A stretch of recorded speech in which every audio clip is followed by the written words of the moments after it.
Bienvenidos a Fotograma 24. El día de hoy responderemos una de las preguntas que ustedes me dejaron en un mensaje de Instagram.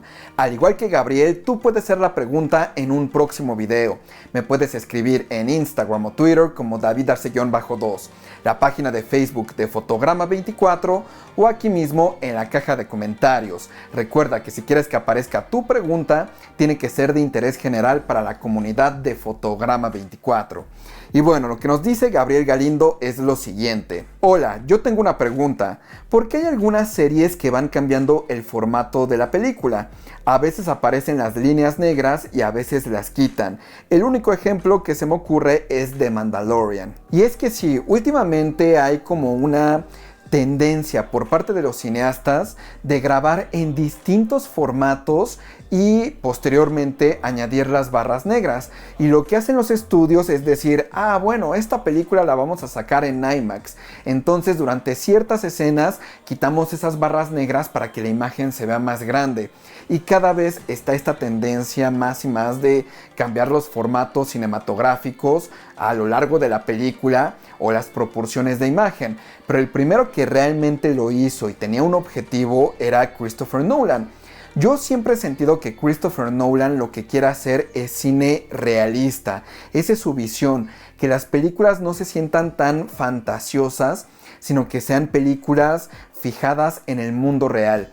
Y eso es lo que hemos obtenido con cosas como Tenet, que se basa en ciencia, con cosas como Interstellar, nuevamente que se basa en ciencia, que igual tal vez es un poco futurista, pero él trata de enfocarlo al mundo real. Batman fue un Batman realista, no fue el Batman fantasioso de Tim Burton. Si se dan cuenta, la película de Inception fue la única película que no utilizó cámaras IMAX desde que Christopher Nolan tiene un alto presupuesto. ¿Y por qué podría hacer eso? Pues porque esa película trata de simular un sueño. Entonces, pues creo que ahí hay una correlación bastante interesante. Pero bueno, esta tendencia cada vez aumenta más y más con las películas, por ejemplo, de Marvel. Ahora la gente dice, es que esta película tiene algunas escenas en IMAX, entonces va a llenar mi pantalla. Y durante otras partes de la película tiene las barras negras y a mí no me gusta eso. Entonces los estudios se están dando cuenta cada vez más que a la gente le gusta las imágenes mucho más altas. Que nuevamente las proporciones de imagen y los aspectos cinematográficos son realmente relativos, no hay uno que sea mejor que otro ni nada por el estilo, simplemente tiene que ver en cuestión de gustos. Pero realmente estos cambios de proporción de imagen, la forma correcta o la buena práctica como director de cine es que los utilices con una intención narrativa.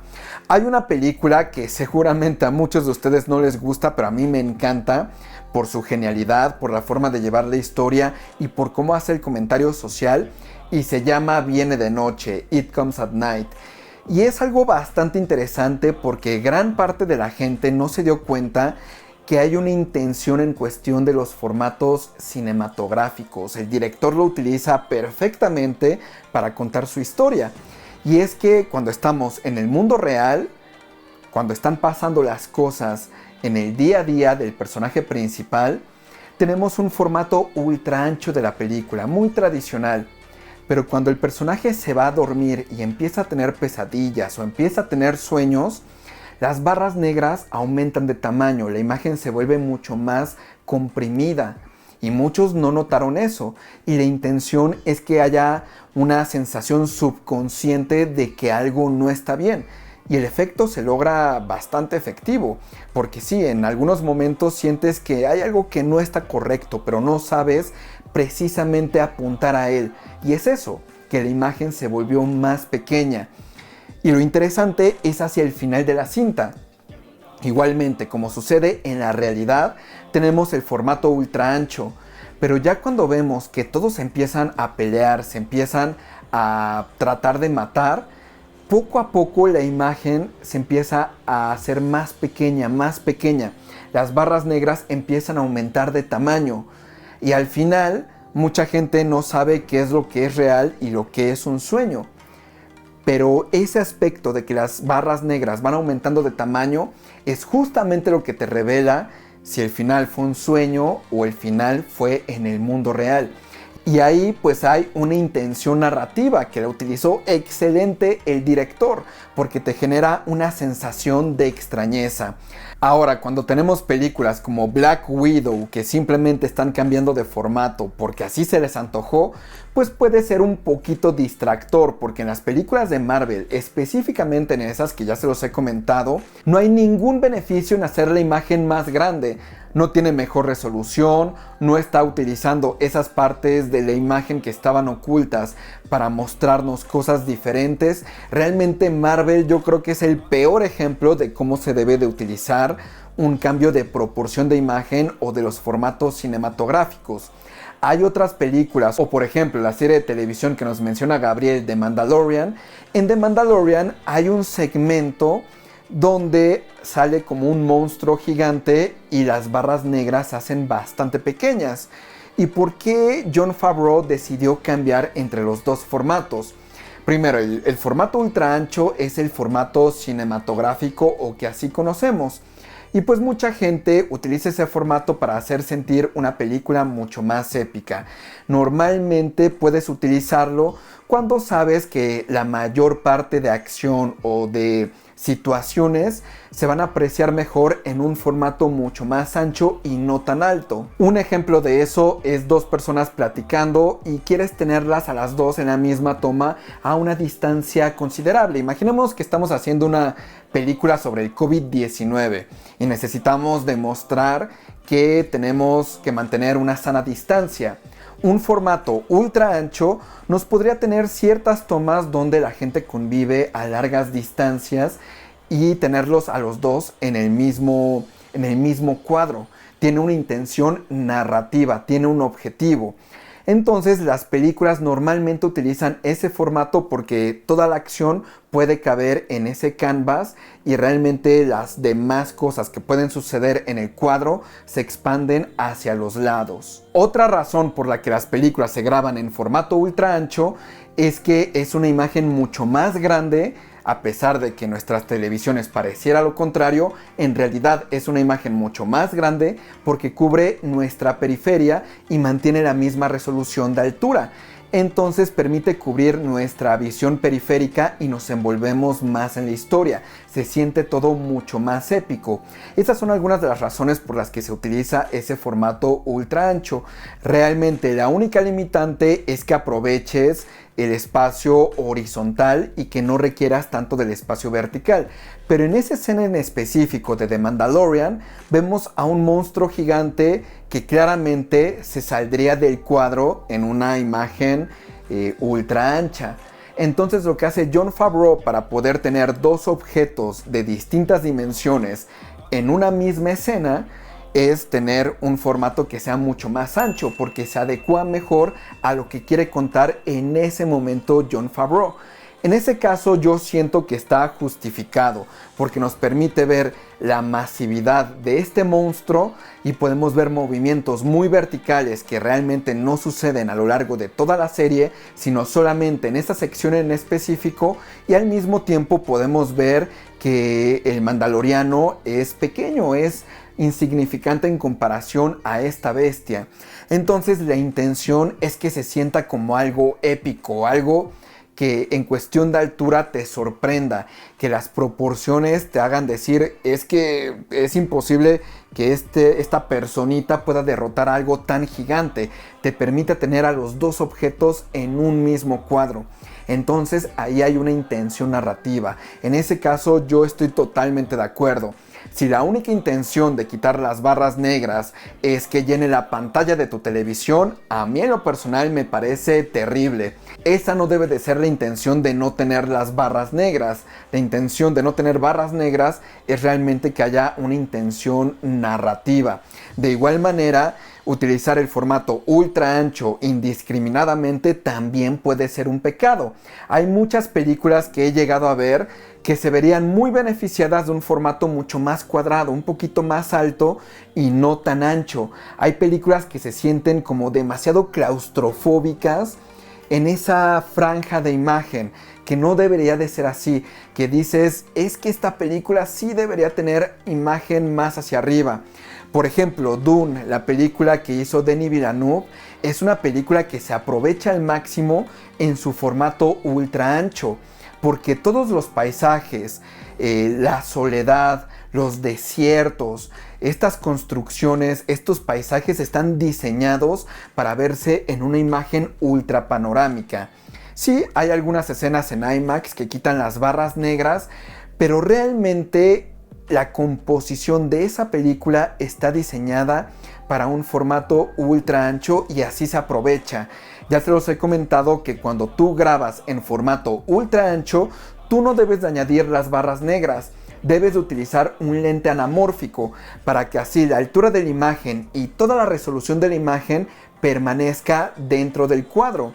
Realmente una imagen 16:9 tiene la misma altura de una imagen ultra ancha. Lo que cambia es lo ancho de la imagen. La imagen sin las barras negras es un formato más pequeño y la imagen con las barras negras es un formato más grande porque es más ancho, y de altura ambos tienen los mismos números de píxeles o la misma resolución. Entonces, bueno, yo creo que hay que tener una intención para elegir tu formato de grabación. No puede ser de a gratis, y a mí me parece ridículo que si estás grabando en formato 16:9 quieras añadir barras negras para que se vea más cinematográfico. La forma de añadir barras negras es simplemente utilizar un lente anamórfico. Pero realmente todo esto tiene que ver con una intención narrativa. Si no hay una intención narrativa, de nada sirve tener formatos ultra anchos, que sean altos, que sean cuadrados. Por ejemplo, Zack Snyder utilizó el formato IMAX cuadrado, que a mucha gente le molesta nuevamente porque tiene barras negras ahora a los lados, pero realmente fue un gran formato para grabar esa película. ¿Por qué? Porque hace ver a los superhéroes más épicos que nunca. Ahora podemos ver la altura de los superhéroes como si realmente fueran dioses. Es una imagen masiva, sobre todo si lo ves en una sala IMAX. De igual manera, en la película de Batman v Superman, que nuevamente utiliza este formato cuadrado de IMAX, nos permite ver en ciertas tomas a Batman pequeñito y a Superman volando en la parte superior, y nos permite tener a dos objetos distanciados tanto en altura como en longitud en una misma toma. Ese tipo de cosas son las intenciones narrativas que nos puede permitir un formato o una proporción de imagen cuando las estás cambiando. Ahora, yo creo que si tú vas a grabar una película, deberías de decidir grabar toda la cinta en ese formato, porque ya sabes cómo vas a contar la historia. Estar cambiando de formatos todo el tiempo me parece un movimiento un poco fodongo, porque no estás teniendo una buena planeación. Estás diciendo, bueno, dependiendo de dónde estén los objetos es la cámara que voy a utilizar. Así no debería de ser, ok, yo necesito componer mi escena, mi toma, a partir de las limitaciones que yo ya tengo, porque si no, al fin de cuentas se puede volver un poco distractor para la audiencia. Ahora, en el caso específico de Christopher Nolan, yo no critico demasiado su implementación de las distintas proporciones y los distintos formatos cinematográficos, porque yo siento que para él su intención principal es la del realismo, y él quiere que toda la película sea grabada en IMAX, pero las limitaciones técnicas pues no se lo permiten, y por eso tiene ciertas escenas simplemente grabadas en 70 milímetros. Y es que, por ejemplo, las películas de Christopher Nolan, cuando le añaden las barras negras en las secciones de IMAX, pues solamente te quedas con el cuadro ultra ancho de los 70 milímetros. Y Christopher Nolan proyecta sus películas, al igual que Quentin Tarantino, en salas con proyectores de 70 milímetros. Entonces, esas imágenes ultra anchas van a ser explotadas al máximo en esas salas. Y en las salas IMAX, las otras tomas son las que van a ser explotadas al máximo. Es un compromiso, es para darle la mejor experiencia, ya sea que la veamos en una sala de 70 milímetros o la veamos en una sala IMAX. Ahora, si tú ves las películas de Christopher Nolan en una sala de 35 milímetros con proyector digital y que realmente no aprovecha nada del filme que creó Christopher Nolan, pues ahí es donde estás perdiendo cerca de, yo diría, el 40-35% de la experiencia de ver una película de Christopher Nolan. Por ejemplo, yo entiendo que Tenet a mucha gente no le gustó. A mí me encantó la experiencia en IMAX y me encanta la película dentro de esa experiencia. Pero no sé si la película me encantaría de la misma manera en una sala tradicional, en una sala con pantalla pequeñita, un sonido promedio, etc. Y algunas personas dirán, ay, pero si una película en una sala tradicional no se vuelve tan buena como en una sala donde es muy espectacular, eso significa que la película es mala. A mi parecer no, porque la película no solamente es la historia, no solamente son los personajes, no solamente es la cinematografía, también es el sonido, es el formato en que decidió grabar el director. Para mí las películas de Christopher Nolan son las versiones de IMAX porque él creó esa película en ese formato en específico. No las pensó para salas de 35 milímetros con las pantallas chiquitas y un sonido promedio.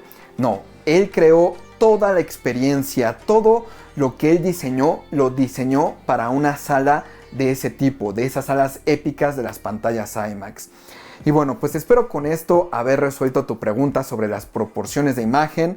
Recuerden que me pueden escribir en Instagram o Twitter como davidarce-2, la página de Facebook de Fotograma24 o aquí mismo en la caja de comentarios de YouTube. Soy David Arce y nos vemos la próxima.